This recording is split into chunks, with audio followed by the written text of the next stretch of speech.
All right, I will call to order the Board of Selectmen meeting. This is a special meeting on June 25th, 2025, and we are beginning at 6:01. Thank you. First item on the agenda is first Selectmen remarks. I wanted to bring up a few points actually today. We have been scheduling and we have established a bike skills and safety classes through with its as a result of a state grant that we were able to secure, and it provides the free skills and safety classes. It kicked off last Saturday. We have additional sessions that will be going on for the summer, and we're looking to, at this point in time, to extend them into the fall because it has been so popular. There are significant waiting lists, so it's really working out really excellent. It's a great opportunity for the kids to build confidence, learn about road safety, and promote active transportation. And it is for all ages. So there's also classes that are for adults who are looking to ride. And I'd like to thank, in particular, Kate Rosen. She's one of our residents who has a very keen interest in this, and she's been very instrumental in helping us secure the grants and also connect with the people who are putting together the program. So thank you very much, Kate. And also Steve Munno has been very much a part of that as well. So thank you, Steve. So we will be adding more classes because of the high interest. Most of you may have noticed that we've started the Town Center Sidewalk and Pedestrian Safety Project. They've, at this point in time, actually started the digging and the excavating that's necessary. There is some drainage work that needs to be done, so that it can impact on traffic a little bit, so we want folks to know about that ahead of time. But it is intended to improve the walkability and safety, especially for the Amity High School students who oftentimes go from the school to the center fields that they use over here, and that should make things makes things safer for them. And it's something that's been long planned, so it's great to have it getting done at this point in time. We expect it to be done by the end of August, before school starts. That's the time frame right now. This Friday, I wanted everyone, including the board, to know that we did submit this. By this Friday, we will have submitted a grant application for phase 1 planning of a sustainable unit-based pricing system and food scrap collection program at the transfer station. This is an assessment. This is for the subject matter experts to come in, see exactly what we're doing, and determine what can be done or how best we can approach any kind of a food scrap and or solid waste program that would help in terms of reducing the amount of actual landfill type waste, and go from there. And that's through DEEP too. It is through DEEP. It is through DEEP. And this is specifically just to evaluate how to implement a system that would work best for Woodbridge. So it's not committing to anything, and it's more just to provide the assessment that's required. But we will get that submitted by tomorrow, actually. It's due by Friday. Tomorrow, speaking of tomorrow, we do have a community housing forum scheduled for tomorrow. Just wanted to remind everybody, it's called Common Ground, a conversation on housing and community. It's from 6:30 to 8 p.m. at the Center Cafe. It's facilitated by David Fink. He's a housing policy consultant who works through SCROG. And we intended to just be an open and respectful forum for asking questions, learning, and discussing housing as relates to Woodbridge and as relates to the state. And that's tomorrow, 6:30 at the Center Cafe. We did have the Business District Connectivity Open House. It was held at Crest Lincoln, who has also just had their 30th anniversary ribbon cutting today. This is just came from there, as a matter of fact. And those who attended heard there was great support actually from both our business district and our residents. So it worked out very, very well in terms of the information that was shared, and more importantly, it was great to receive the input from those groups specifically as relates to what's happening down there. And we also did talk a little bit about the partnership with Connecticut Main Street, which folks will be hearing more about as we move forward. Wanted to make sure everyone remembers that starting in July, we have our summer concert series, and that starts on Tuesday, July 1st is our first one, and this year there is 5. That's incredible. It's July already. And it's great because it really does bring the community together on a weekly basis just for getting together and listening to great music. So very much looking forward to that. Construction has started at the Community and Cultural Center. They are starting the demolition. The building is completely emptied at this point in time, so that'll be going on for the summer. We have to have that completed by late fall and early winter at the very latest. So it's good to see that that's moving along at this point in time. We're confident that we can get it done. And so far, the contractor has been wonderful to work with in terms of making sure that things happen as they say they will. So, and the last thing I wanted to mention is charter revision is something that we do need to get done. So I have been speaking with our town attorneys in regard to that. We have some information that we've exchanged. The first thing we need to do is start selection on a committee, on a charter commission, or charter change commission, charter revision committee. So give that some thought. If you have some input on that, please send it my way. Is that a subcommittee of the board, or? No, it's a separate, it's an okay. ad hoc committee, correct. Yeah, And, can I just please. briefly, there is a whole statutory process with timelines and certain prerequisites for revising a charter. A large part of that is what Mika is describing, the Charter Revision Commission, which is, essentially a temporary ad hoc commission that's appointed by this board. And then that commission effectively runs the review process, the public hearing process, the receiving input and drafting suggested solutions, which ultimately come back to this board to consider, and also consider whether this board wants to refer the question of charter revision and what the proposals are to the town at large at a town meeting. So that's just a very basic overview. I did just provide Mika with a memo that sets the statutory process out with the timeline, so we could probably get that to everyone as well. Can I ask a question? I think you can, yes. The provisions in our charter that prohibit, for example, us and finance board from being on other committees apply to this, so that we cannot, for example, put someone from the finance committee on this commission, or? That's correct. Okay. And what's our timing for appointments? Well, the appointments, we probably want to start looking at in the next 3 months, Okay, okay? And I'd like to get this started by the fall. okay. so we talked in the budget cycle about needing to allocate funds, right? Because it's, the commission itself is going to need legal guidance, et cetera. And thought we put that in like a half a year's worth of those funds, and this would go more than a half a year. It's more than a 6-month process, or is It it? is. Okay. So I the, mean, typically, yeah, it is. but I guess we could We put allocate in- more funds? But we put in funds based on what we discussed with our town council group as to what it would cost to do. So I think we have Yeah. funds for the full, Okay. For the full. I thought we actually, when we were doing those reductions that night in February, I thought we cut that number in half and at that time talked about starting in January with the new Board of Selectmen terms, so that the same board that starts that process finishes that process. Would it take more than 2 years to do charter revision? Shouldn't. no, Okay. we estimated about a year, and my understanding, and I'll verify this for the board and get the information out for our next meeting, or confirm it for you for the next meeting, is that we put enough money to complete the process in the next budget, in our upcoming budget. But I could be wrong. I know we did discuss what you said, but Yeah. I'll confirm that. Okay. I'll confirm that. Great, yeah, we wouldn't want them to get started and then have to stop. Right. And But who it is knows what our something, budget's being gonna- that it's July at this point in time, Yeah. if we get started, we should be able to end, we may be able to end by July of next year.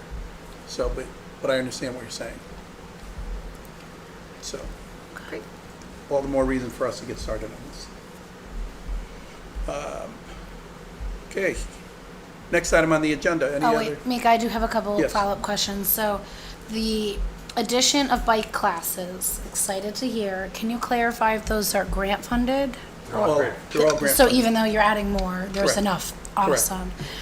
Do you happen to know the anticipated completion date for the Community and Cultural Center October, November, of 25? correct. Excellent. And then a little unrelated, but Probably you meant, November. okay, maybe December. Probably late November.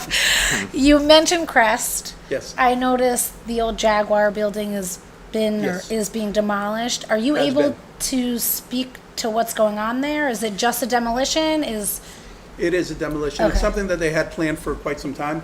As a matter of fact, it was part of what they were talking about as NEPCO was looking to see what they could do. Okay. That was part of the plan if they were able to expand, which unfortunately they were not able to do to the property behind them.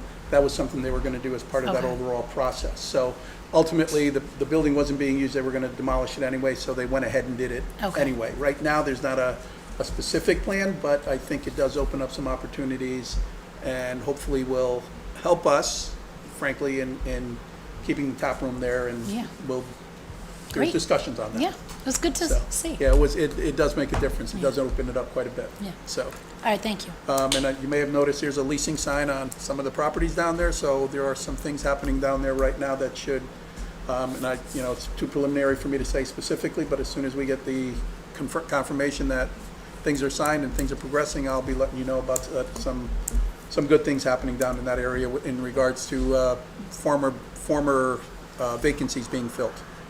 Great. Awesome. Next item on the agenda is Warner Elderly Housing Tax Credit discussion. This is something I've mentioned in the past to the group. Everyone, I think, is familiar with the Warner Elderly Housing Complex on Lucy Street. And right now, I'm still working with the owner of the complex in terms of identifying a potential organization to take over the lease. He's interviewed 2 organizations. He's been good enough to include us in terms of talking to those folks. So he's in the vetting process from his perspective in terms of what offers they can make to him. He has discussed the possibility of a third, waiting to determine whether that's definitive or not. There was a capital needs assessment done down there. I've got to discuss the results with the CHAFA and with the owner before we put anything out there. But one of the things, a lot of the maintenance has been deferred as he's been looking to move away from this property. So in speaking with CHAFA, we're working with CHAFA to see if an organization that can take this over could do 2 things. Right now, virtually all of those units, if not all of those units, are technically classified as affordable, specifically because the rents are under market. And the amount they're under market qualifies them as affordable, even though they're not deeded. Only 6 of those units are strictly deeded as affordable. So there's an opportunity with the organization coming in of increasing the actual deed restriction on it. And the reason for doing that would be and extending the lease in such a way as there are programs available through CHAFA, through the state, that would allow us to allow for some capital influx, some additional capital to be garnered from the state in order to do some updates and things of that nature. It's not a very fast process. So it's something that portion of it. And we Really? still, even just, as you can see, even just finding the organization is not rapidly going along. So CHAFA suggested that the town consider doing a tax credit in terms of maybe some of the immediate, smaller type things that might be needed there, and there are some. I see these people almost every month. I see some of them almost every month when I go down to the senior center to speak with the folks down there. And there's things that need some help.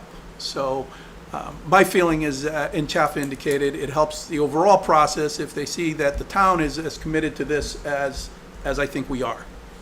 And having gone down there, having gone into some of the units, having gone into the community area, having walked around the property a number of different times, with a number of different people, there's a lot that needs to get done. So my sense is that a tax credit, in our case, a tax credit for the facility would be about $43,000. but it's not going to make a significant difference. It's not going to put on roofs or structurally enhance anything along those lines. But it can, one of their biggest problems, for example, is their laundry room, their community rooms, their community area, and their laundry rooms. Is the machines always constantly break down. They're not industrial type machines, and this could help that. This could make a difference there. Their air conditioning doesn't always work the way it's supposed to, things of that nature. So we've been working with Nick specifically to determine is there a means by which we can offer the tax credit, but be absolutely certain that the monies that are associated with the tax credit are applied to improvements on the property. Nick feels that we're legally in a place where we could do something along those lines, and so I've asked him to pursue this to the point of putting together an actual documentation. So I wanted the board to be aware of that this is something that I'm looking at and would like your input on in terms of what we're trying to do here.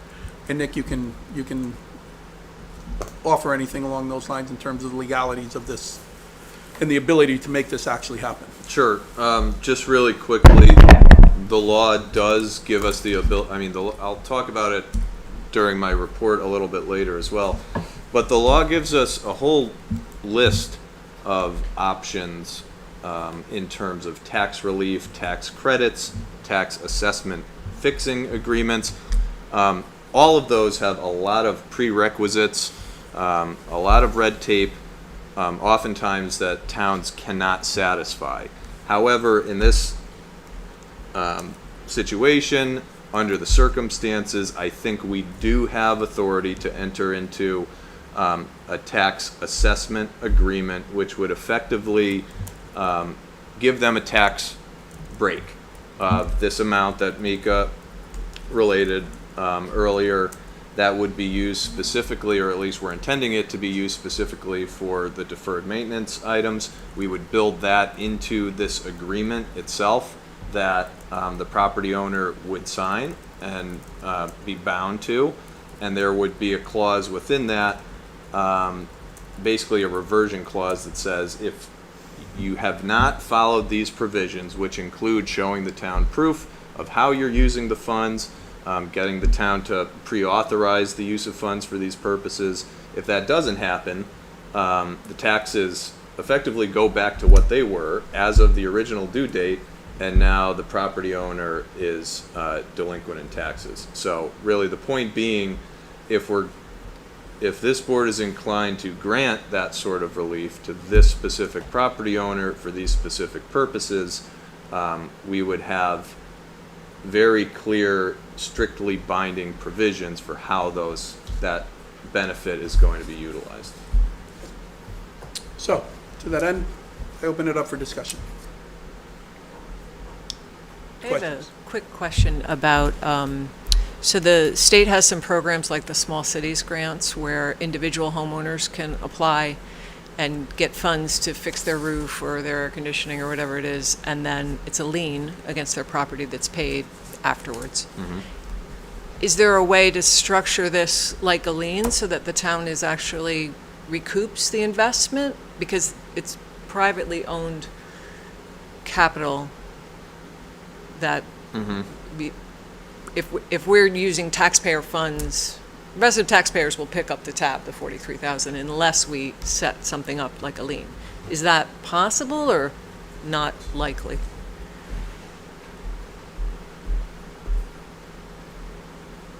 Not likely based on my current understanding of these options, and I've spent a fair amount of time looking at them all. By options, I mean what the municipalities are statutorily authorized to do. I mean, some of those grant programs are authorized by different statutes that, are different than what I'm used to seeing.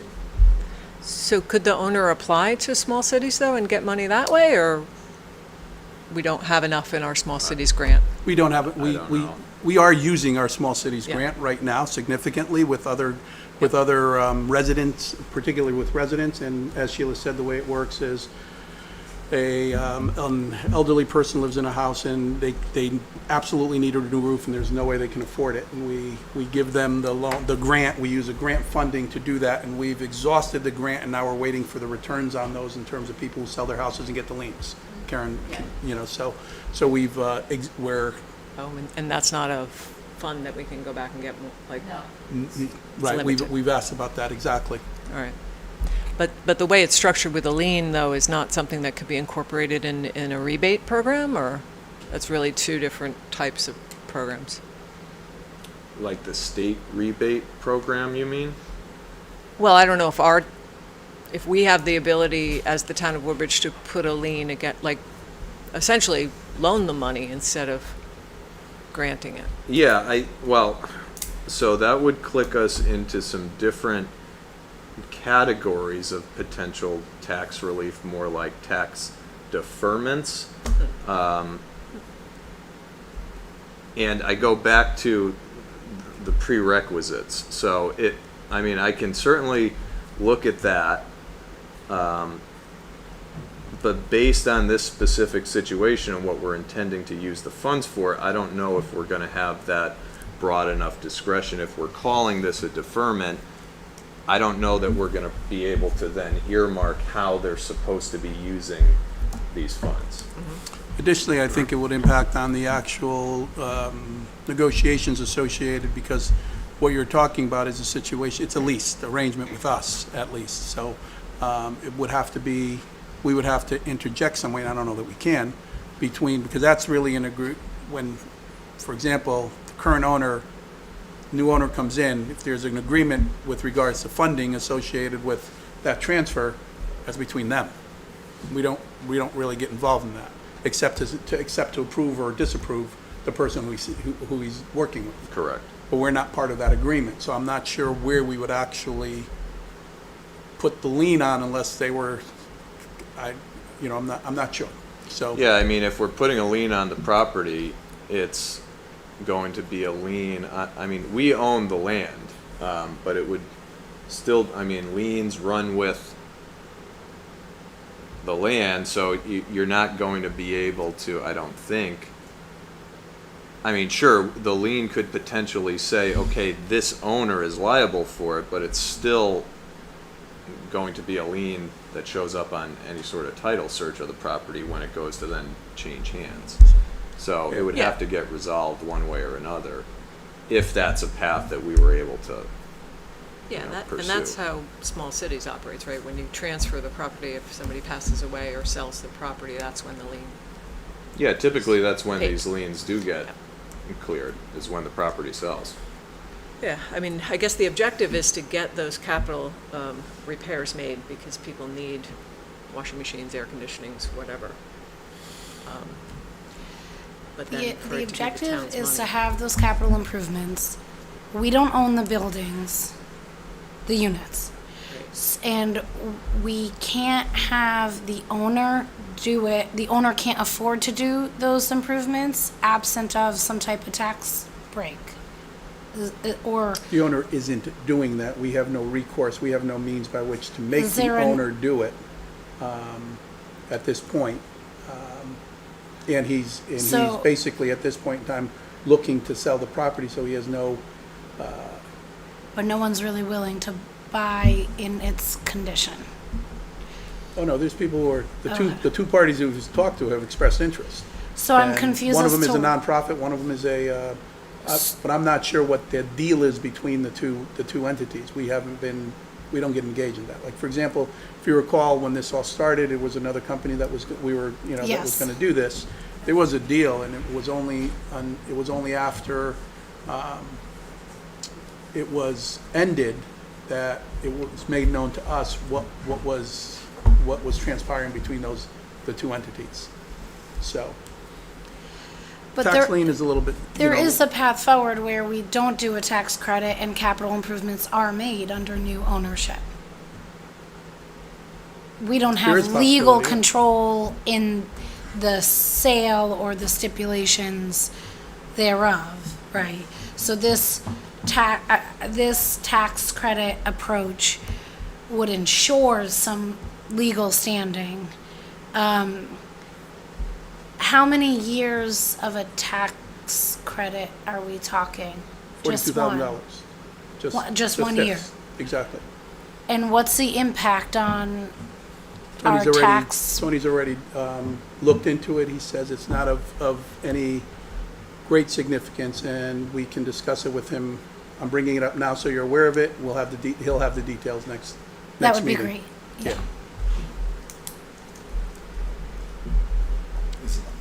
Is it public record what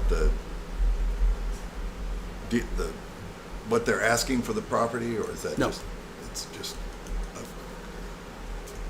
on the down low? It will be at some point, David, Sure. but it's not now. When Correct. when Everything's signed, exactly. But it's not listed for sale anywhere? No. Kind of commercial or? Correct. Correct. One of the organizations is a for-profit organization, property manager, and one of them is a nonprofit property manager. Both of them say that they will work with Chaffa on whatever programs they can in order to maximize the amount of capital that can be raised in terms of improvements. And as I say, there was a capital needs assessment, and I have no doubt that the number is rather significant in terms of the year one requirements for bringing it up to just what needs to be done right now. and could you briefly summarize what Chappa's role in that is? Just so They own the mortgage, they own the property, they own the mortgage. they own the mortgage. Right. So the mortgage goes through them, Correct. and it's an assumable mortgage. And so they Correct. have the right to say yes or no. about- Correct. Correct. About who gets it. We finally, and what happened previously was we got them to say no, as a result of us saying no. Yeah. And they require us to approve anything that happens as well. Right. So we're working very closely with Chaffa, so. So Mika, if we move forward with this and the ownership changes, this still, like this stipulation legally is to the property, not the owner?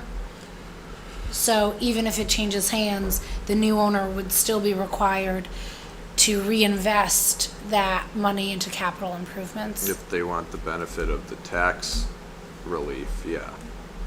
But how that, I mean, So. then it gets into timing and of when that deal hypothetically happens and when that falls in the tax year and how, who's gonna give what credit for what portion of the taxes owed. I mean, that's, So what would happen, Nick, if you give the credit, and I don't know how this works, if it's a lump sum or if it's like in the tax bills, it's just like a it's reduced. through the tax bills, a okay. reduction in the tax bill. So what would happen if we give a credit and there's not enough time for capital improvements to be made, or they don't get made before a change in ownership? Do we get that back, or then it's just kind of a wasted credit? Would that be something for Jaffa to work out in the closing? Because usually they figure out who owes what tax, But yeah, perhaps. But Right. legally, that has to be, I'd imagine. That could be stipulated in Addressed? terms of, because it's a lease assignment, it's a reassignment of the lease, is what we're talking about. It's not a sale, it's a reassignment of the lease. And, Okay. and part of that will be a renegotiation of the lease, as probably subsequent to the reassignment, because in order for them Chaffa to do what we're talking about, we would have to extend the term of the lease, because I'm sure they'll extend the term of the mortgage. So, right now, the lease expires, I believe it's 36. 2036. Correct. So it- So is there a scenario where we give a tax 34, excuse credit, me. the improvements are not made, there's a change in ownership, and we just gave a tax credit for no reason?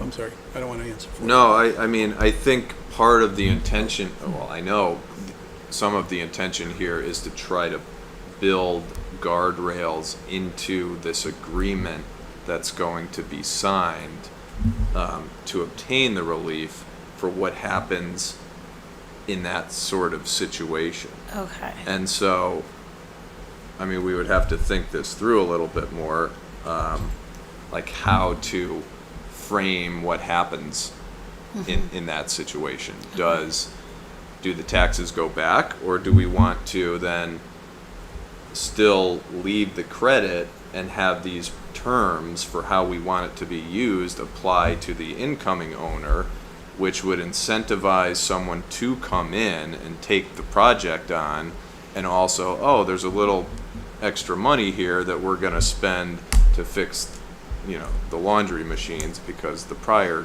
owner didn't do it.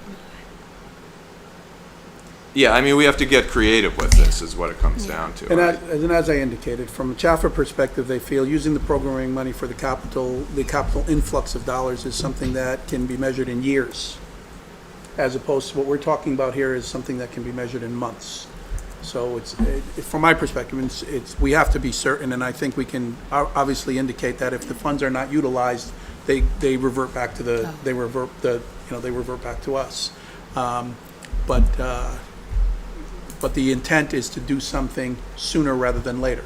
It's almost assured that this low amount of money would be utilized, considering the amount of capital improvements that are required there, that it will be utilized probably even before they negotiate out who's going to take this over.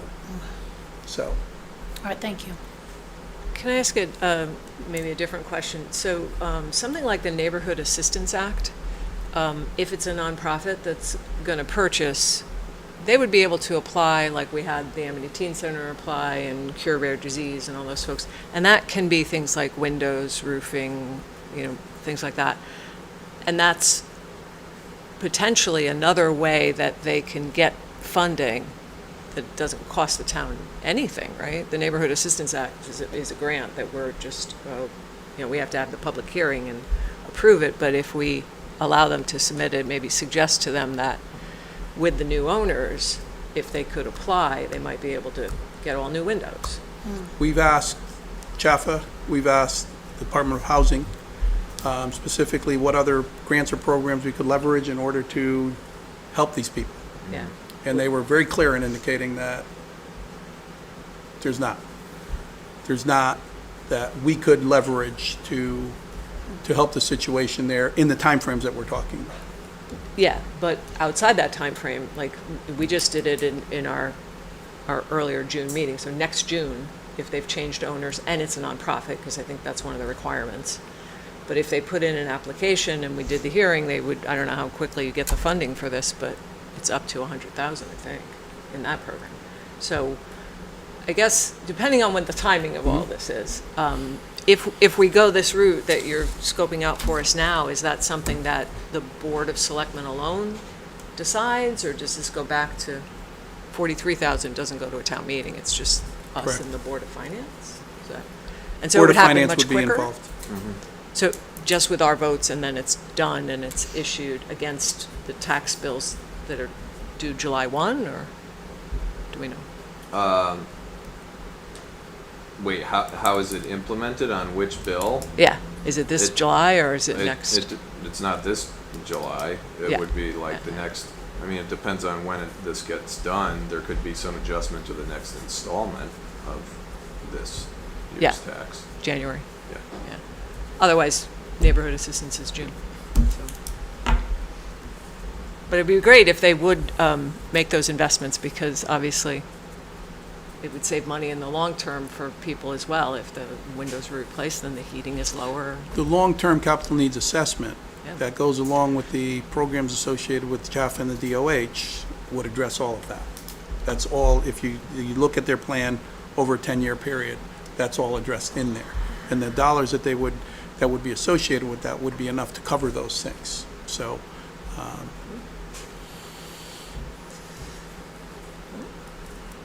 well, I'll specifically ask that the Department of Housing in particular about the Neighborhood Assistance Act and just see exactly if there's anything there to be leveraged, but we've talked to them considerably in terms of trying to find some way by which we can assist with the deferred maintenance that's happened at this site.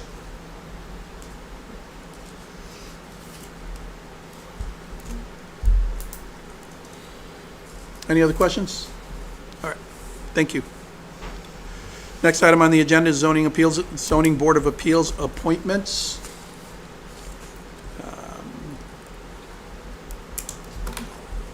we have to make some adjustments here in terms of the way that we've done the appointments in the past. Nigel Light, even though we discussed it, was never officially, at least we didn't, I couldn't find it anywhere in the minutes, Allison couldn't find it anywhere in our filming, that we actually voted to make him a regular member as opposed to a alternate. So we have more alternates than we need. Both, the intent had been to make Nigel Light and Cynthia Gibbons normal members. Cynthia Gibbons having had her experience before, and Nigel Light replacing Celia Waters, who had moved out of town.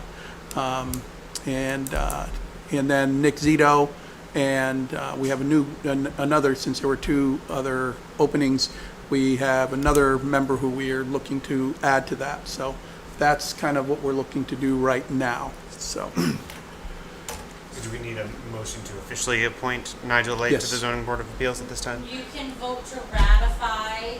I gave you guys a copy of the roster Right, yeah. that the town clerk has on file, which would have all the appointments that were intended. So it'll list the full members and then the alternates, and you can make one vote to accept that appointment or that roster as the zoning. Because this is an elected one, they all have to run again in November anyway, as per. Okay, Because they were so- filling the term. Nigel Yeah. Light, 2-year terms. when we appointed, I mean, I don't know that it makes any difference, but you're saying that Nigel Light actually replaced a regular member of the Yes. ZBA? But when we nominated him and put him on the board, we put him on as an alternate. But they had lost a regular member, Celia Waters. So you want to move him from, he's serving now as an alternate, and we want to make him regular. Correct. And then there's And- another name here And for with an alternate. And the But same then, thing to holds my true. understanding, we voted for Cynthia to be the alternate and Zito to be well, I abstained from that vote, but that was the motion, or that was the discussion, that Cynthia would be the alternate, because, remind me, that was to replace Chris? Dickerson, who was No. an alternate, and Zito was to Wisnia? replace Wisnia. Correct, Yeah. correct.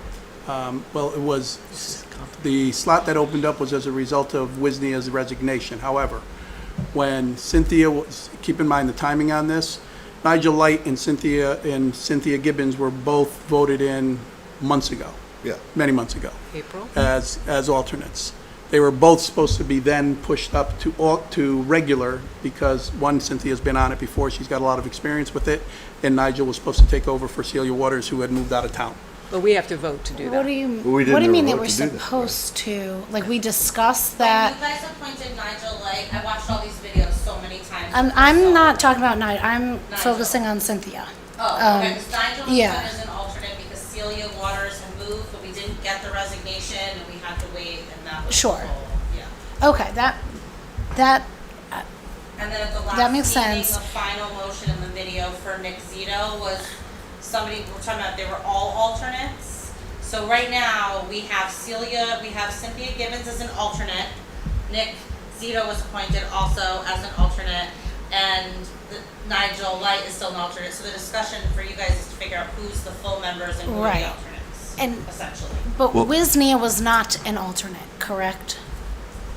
But the fact that he was voted in as an alternate, so he's Who an was? alternate. Nick Zito. Nick Zito He and was Nigel voted Light. in to refill Wisnia, that was the But we discussion. voted him in as an alternate. The slot was available because Wisnia resigned. So, but he was voted in as an alternate. So he's I don't registered. remember that. That's in our minutes? It is, That very clearly. It's he not was in our nominated minute. for an alternate position? Yes. As a matter of fact, we had the discussion about the fact that So we didn't fill Well- Wisnia's slot? we But did I not, don't think it's specified. we in felt the the, minutes. It Well, was- there was an opening as a result of Wisnia. Right, There was a That was a Republican, full, there was and that was a a- minority party opening as a result of. right, not of Wisnia, alternate, but full member, right? Who was a full member, Okay. correct. But when we voted on Zito, he was voted in, and he's on record as being an alternate. Wow. And so is Okay. Cynthia. My memory is wrong on that, but that's, So we couldn't have put 3 alternates on because That we was didn't have May. openings for 3. We did, actually, but that's a different story, because Alden Hines is still an alternate as well. But We had an alternate for, I'm sorry, go ahead, Mika. I didn't- we had the same thing you're saying holds true for Nigel Light. He was voted on to replace Celia Waters. But Celia she- was a regular member. She He was had- voted in, but we voted on him in as an alternate. There was an alternate opening, a vacancy as well, but we voted him in, but he was specifically voted in to replace Celia Waters. But he's voted in as an alternate. We then had to, that's the reason we had to revote Right. on this. So when we voted in Nick Zito, it's the same thing happened. So there was a regular vacancy, but we voted him in as an alternate. So right now, Nick Zito, Cynthia Gibbons, and Nigel Light are all alternates, along with another alternate, Alden Hines, whose term ends Yeah, up in okay. 2025. What, So- why would we have, Over-appointed the alternates. I don't understand the logic behind that. I mean, irrespective of what we have now, why would we be putting in people in as an alternate if we had a person who resigned? I thought we talked about it that night, though, didn't we? We For did. I don't- one of the meetings, it was I because guess it we was on did. the Lot of agenda talk. that way, and it was very important that we not veer from what was printed on the agenda. And that's what we Oh. did. And that was the discussion. That's how the Right. discussion ended. Okay. And that's how the discussion ended. It Oh, was- because we couldn't, Failure. Because it the was. agenda indicated was an alternate, we said, we'll make him an alternate, and then we'll take care of it next time to do what we Okay. need to do. And then today, it's For also. I can tell you. It's also not Oh, okay. alternate. So it was Yes, just a Nigel. typographical thing. I'm just wondering, why are we putting an alternate on when we have a hole in the, Basically, there was an error yeah, okay. in that we appointed more alternates than we have, Right. and we didn't appoint them as regular members. So, So. Aren't we bound by our, No, you guys just have to decide what you want it to look like tonight, vote on it. no, but I mean, we got to clear it up so the town clerk has the records right, correct. but isn't this determined by ordinance, how many members we have? Yes. Yes, Yeah. but if you wanted to discuss maybe the alternate situation, that's open. This is to make sure that we're going forward with what you guys intended, because things did get a little bit confusing. Okay, that, We now that have- now that you mentioned that, I remember that it was just that. We have an opening, Cynthia what the Waters, agenda said. who's a majority party, and we have these are regular Yeah, seats for Celia Waters, and we have a regular seat for Steve Wisnia, and we have 4 alternates. We should only have 3 alternates. So Nigel Light will become the replacement for Celia Waters. And then either Nick Zito or Cynthia Gibbons needs to be a replacement for Steve Wisnia. I'm sorry, Robert. Robert? Bob, yeah. What do you say? Thank you. Dr. It's so- Robert. so Robert was confusing. So, So so we don't- Like, do just we who's want on to? first skit? That's what Just feels doctor. like. Thank you. Right. Dr. Wisnia, thank you, that's Wisnia. better. That's why, that's usually how I call him, Dr. Wisnia, so. So if we want to take it one at a time, we need a motion to appoint Nigel Light to the full slot rather than alternate. So Correct. tonight, I'll make the motion to appoint Nigel Light to a full slot that terminates in 2025? Yes, they will all Fills- have to run again because it's an elected position, so yeah. So even though their Even Even the terms, 27? yes, Yes. yes. Because So, they can only be appointed to fill an elected position until the next Until the election. election cycle. And then the 2027s, when they run in 2025, are not elected for a full 4-year term, but in fact elected only to fulfill the existing term till 2027. And how does that appear on the ballot? 2-year term. Yeah. It's a separate line. It's a separate line, but somebody actually runs for the 2-year term as Yes. opposed to the 4-year term. whoever we appoint and/or whoever the party puts up, correct. Right. The party doesn't have to So- put up the same person, so- but, So my motion is to make Nigel Light a full member with a term that ends December 31st, 2025. Second. discussions. All in favor? And then- Motion carries. And then we need a similar motion with another name And do we do this, didn't we have another elected school board member that moved to another commission or something and we appointed a replacement? Am I mistaken on that? Zoning Board of Appeals, that was Lauren Francesi. And yes, she moved over to the Board of Education. And is zoning board of appeals isn't elected? No. Yes? That's what this is. That's what this is. That's what we're Yes. talking about. So who did and we that's appoint? Is that Nick's slot? No. Whose I spot don't- was I- that? I'd have to look at the roster. I'm sorry, I don't And we'll remember. put it, see, in, yeah. That might be the Wait, wait, vacant wait. one. It's the one Whose called spot vacant was here. No, appointed she was an to alternate, fill? David. She was an Yeah, alternate. that might, and that's She was an probably the alternate. That's vacant who one. Nigel Light Yes. took the place of, if you will. But he was supposed to take Yeah. the place of Celia Waters. Well, we're doing it tonight. Now- Right. Now Well, he's wait, taking Celia. but Ward. yes, There and are it's- multiple vacancies. So the vacancy that's highlighted in yellow here is the one that Lauren Francesi was in. Nigel Light was in temporarily. Now there's an opening again, and we have a name, and we'll get to that. But first, And then for Chris Dickerson's alternate, you just have to decide. If it's Cynthia Yeah, or that's Nick. Nick. Well, Cynthia, we had appointed first, correct, time-wise?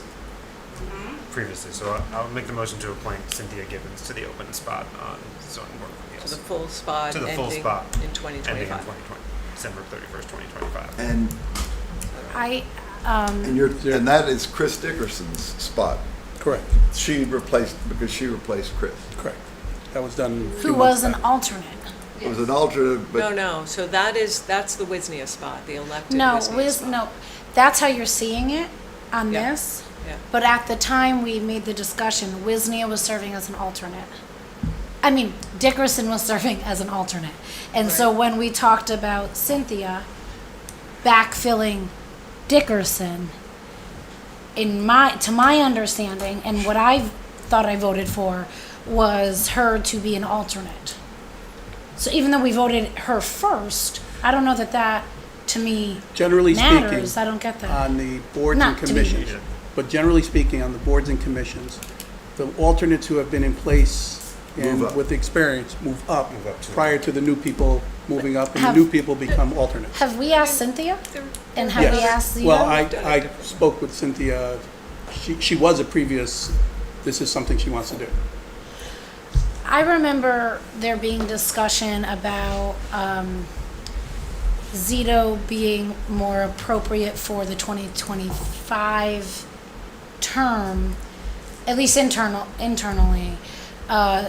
So I think it was something to do, to guarantee that Cynthia is there for at least another 2 years. But we didn't take into account But though I that- guess it's not a guarantee now. Yeah, Now that they Right it's get now, I elected. now it's didn't- elected, yeah. it's all mute, and that Yeah. was the Left to piece run. that Kim Yeah. was saying, the town clerk was like, you have to remember, Yeah. elected commissions are totally different, you know, Yeah, you rule can't- of you can't terms and appoint through appointments another and all that election. kind of thing. You have to Got have it. voters. Voters are going to do that.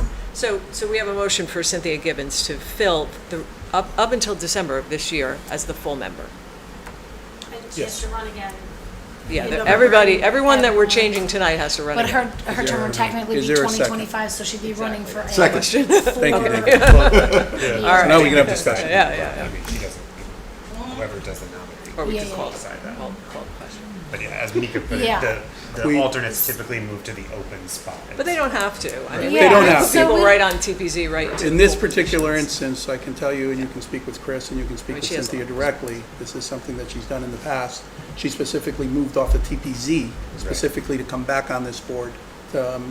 Just the TPZ demands were greater than what she wanted to do, but she very much wanted to be a part of what she had been doing before, and she had been a member before. I have not talked to her directly. I don't know if you have. I haven't. So I'm There's a going, motion on the table, we're under discussion right now. Wait, was there a second? There was a second, David seconded it. Vote, okay. because they're related to each other, I'm abstaining from both of these votes. Additional discussion. No, but we haven't, as I understand it now, we're just taking up things that we apparently neglected. And all of these people are going to have to run. The vacancy that we appoint tonight is for an alternate position, and they're gonna have to run again Yep. come the next election, because we're appointing people to elected commissions as opposed to an appointed commission. There's only going to be two And that in are terms standing of- for election. Well, just as a clarifying to that, they could run as either an alternate or a Yes. full-time, The party The decides. party regardless decides. of what happens tonight. The party decides. Yes, the party decides. Okay, correct. thank you. Now, just for a purpose of additional discussion, as far as Cynthia Gibbons is concerned, and to Sheila's point earlier, you don't have to do it that way if somebody's an alternate. And generally speaking, if somebody came in a month or two before, particularly on this board, that doesn't necessarily meet on a monthly basis, I wouldn't say that makes a big difference. But because of Cynthia's previous experience and because of her, what she indicated, I think in this case, that lays credence to going in that direction. So, So this is actually confusing but logical. Completely. so. Any other questions, any other comments? All in favor? Motion carries. I abstain. And I'm sorry. now- That's okay. Thank you, thank you, Andrea. I got it, I made it. Thank you. Now, do we want to make the motion for the other For candidates? Zito. For Yes, we can. Maurice. Well, we Well, you need don't to have to, indicate. because Nick Zito was already appointed as an alternate. You So did we nothing. have, so Nick's already. Are you sure? Yes, Oh, Nick's yeah. there. If I have to Not watch that doubting video you. of you guys discussing this appointment one more time, I can't tell you how All many times right. I watched that. And I'm- So we should make clear, though, that the vacant position that we're about to put in, even though it says 2027 here, it is We'll only still to have to. 2025. Still has to run. Right, and Correct. same with Nick's. So Maurice But Clark is it's a term that ends in 20, meaning it becomes, they run for the 2-year term, like you said, Sheila, not the 4-year. Right, Right. right. So in our appointment, it's through Yes. December 31st. So Mika, did you want to take up at this time a nomination for Maurice I Clark? will take for a the- motion for So I'll- nominations on I'll that. make the motion to appoint Maurice Clark to the ZBA alternate vacancy with the term ending 2027, noting that also they'll have to run for. No, a term that ends December 31st, 25. It's on our sheet it says 27, but they Right. still have to run. But But we the can't term- serve, He will run we can't as- appoint anybody Yes, past, but the term is for still through this. He will be running for a 2-year term that ends in 2027. well, but not tonight. Can you Tonight he's see being how we got appointed, so right? Correct. confused with Yeah, the- yeah. the numbers? So I'll second the motion. Yeah. So this is 2025, got it. Yep. So theoretically, I mean, what happens then during the election is you have to figure out that it's going to be 2 different lines, one for a 4-year is. term and one for a 2-year term. Correct. Yep. And that will be complicated by the various the different committees putting their people forward. We've got a composition of a commission, but of this board, but and I'm assuming that if a minority member, full member resigns, then the minority alternate is the one who moves up, or is that? Generally, keep the party. We try to, We doesn't try to have to be stay with that. the parties with. Doesn't when have to we be do that way, same thing as the alternate, as we discussed before, but yes. Minority party is counted on the full board Full board, members and then correct. separately for the alternates. What Right. party? Wh- But what, so, It's a 5-member board. I mean, I think it just seems to me that you can end up, depending on your policy for appointing alternates to the position, that you can really, that the composition of the board can change quite a bit, because Yeah. you could move an alternate up if you only had alternates of the wrong party. You might move one of them up and change the composition of your board. The other party, not necessarily the wrong party, but It's always the right party. Did you say wrong? Did he say wrong? Oh my God. That was We know where you're coming from, David. I didn't say which party. Well, all the more reason No, that. I just, that- I'm just, Yeah. I understand what you're it's saying. just a little bit confusing. Well, all the And- more reason that the minority party people who are serving have to attend the meetings, right? So then alternates don't take their place.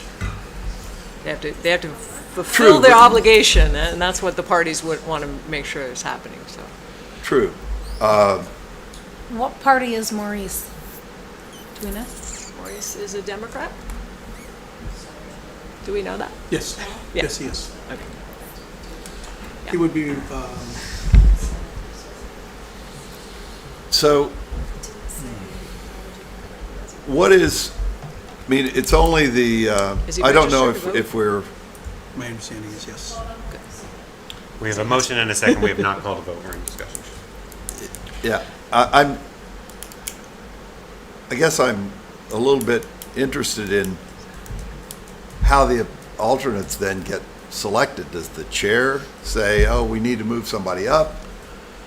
I mean, the first choice, I would think if a regular member has to resign, and they were run by a party, by one of the two parties, wouldn't the two parties or the party involved want to have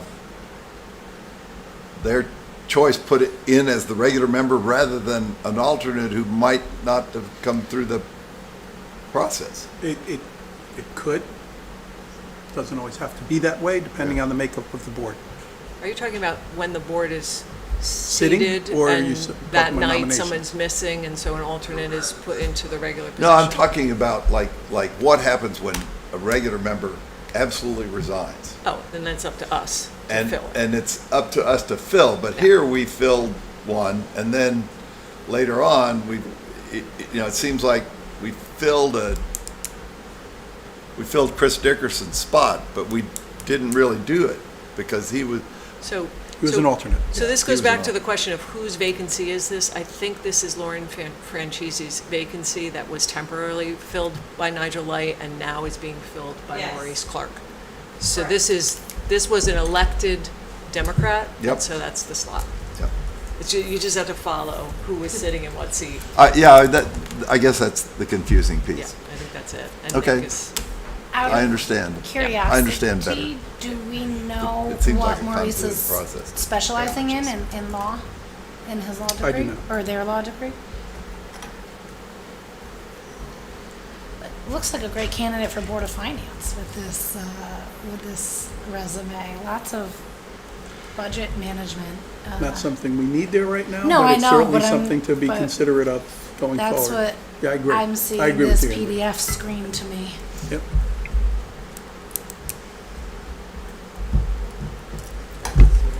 Any other questions?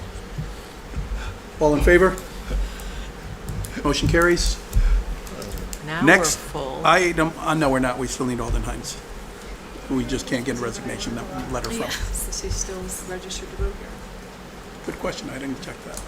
In May he was. Let's check that. Check what? Alden Hines, voter registration, if he's still registered here. If he registered somewhere else, then he's no longer an elector, Yeah. he can't serve. Correct, it makes it Still registered easier. here? He was last time we looked. Well, that's the registrar's for the most up-to-date stuff, so. Are Next we item cons- on the, next item on the agenda is ad hoc building committee oversight He's an officer. Is a very long name for me to, and the building committee is, they oversee building committees, and their Government access officers who television. oversee building committees is probably a way to start looking at this, but basically, as you know, we've spoken in the past about the possibility of starting a building commission, and who would oversee like the different building projects, a group that could kind of oversee. Well, looking at that and creating a commission or doing an ordinance without having really looked at any other options was something that I thought we'd step back from. And what I found is that, for example, Dwight has helped on a number of different building projects that we've had, Dwight Rowland. And he's helped because he has the project management experience of knowing how to do it. One real, one of the more recent examples was with the gym project that was falling behind badly. And Dwight, through his experience and through his contacts and through his knowledge, was able to assist us in finding a change for the construction manager who was on site at the time. And the project went from being about 3 weeks behind to 2 weeks ahead of time, and we actually completed the project ahead of schedule. And it had everything to do with his knowledge, his experience, and his abilities in terms of working with the different in helping us in overseeing some of the actions and suggesting some of the actions that we would take or should take. It's something that Dwight loves doing. It's something that Dwight is very good at. And he's helped on other projects in a similar fashion. We've had significant problems with the fire storage facility, a fire storage and training facility, and it's the same type of thing. He's offered guidance and instruction in terms of, and that's getting into some legal stuff at all as well. But we were able to at least keep that project and drag the contractor through that project, and he offered some assistance liaising from finance on that. But it's a role that he seems to prefer to want to do. As luck would have it, Dwight worked with Nigel Light at Tilcon. Dwight was more of the project on the street, project manager at the job, things of that nature. Nigel was more in the sales and strategic delivery and planning aspects of the projects. So in talking to them both, they both feel this is, Nigel feels on ZBA is a wonderful thing, but it's not a board that meets every month, and he would love to utilize his skills in another area to help the town. So in speaking to the both of them, they felt that they could form a formidable team, and they could actually work with all the different building committees that we had, and start almost immediately working with the different building committees we have to kind of act as an umbrella oversight group that can assure that, for example, we're getting the economies of scales that the projects are being managed in the way that they should, that the town's priorities. If one of the other things we're working on is a energy plan, a comprehensive energy plan that will help us determine what type of mechanicals we put in buildings and when we put them in and how we put them in, so they can also make sure that those types of strategic objectives are being met on these different projects, things of that nature. So rather than looking at a building commission and going through the ordinance process, I felt like assigning these two gentlemen as overseers for this for a period of time would help us establish the best route for us to move forward on. Is this a good way, and should we keep doing it this way? Or is a commission something that we feel is feasible? The logistics of a commission, if you have multiple members, who goes to what, and how do you get back? These gentlemen can report to the Board of Selectmen on any project, on all the projects, as a matter of fact, if we need them to. So that's, I'm confused though. I thought Dwight being on Board of Finance. he would have to resign, Okay. and he's So willing then to we do so. would have a vacancy for Board of Finance. Yes, we would. It wouldn't be necessarily a majority party vacancy, but Okay. So are you asking for a motion to create this ad hoc building committee? Wait, well, we could, if you'd like to Isn't do that a motion, already you can make a motion, and then we can have a discussion on it. So in the past, we haven't this done building- motions, it's the Board of Yeah, it's the first selectman's prerogative to assign, but one thing I did want to say was that Dwight was really instrumental on the Beecher roofing project. He both provided for us the RFP and then reviewed the changes that we made, so he's already had that role. He's pretty familiar with the work that just got completed at Beecher, as well as some of that other work, and that was an excellent resource for us as a building committee. So if it's going to continue functioning like that, and he's going to drop in and provide resources, he and Nigel both, to each of the committees, this is going to be very beneficial. And like I said, I think if we start as an ad hoc, I'd like to see it become a standing commission, and I'd like to see the others report up through it, maybe be subcommittees or just one big committee.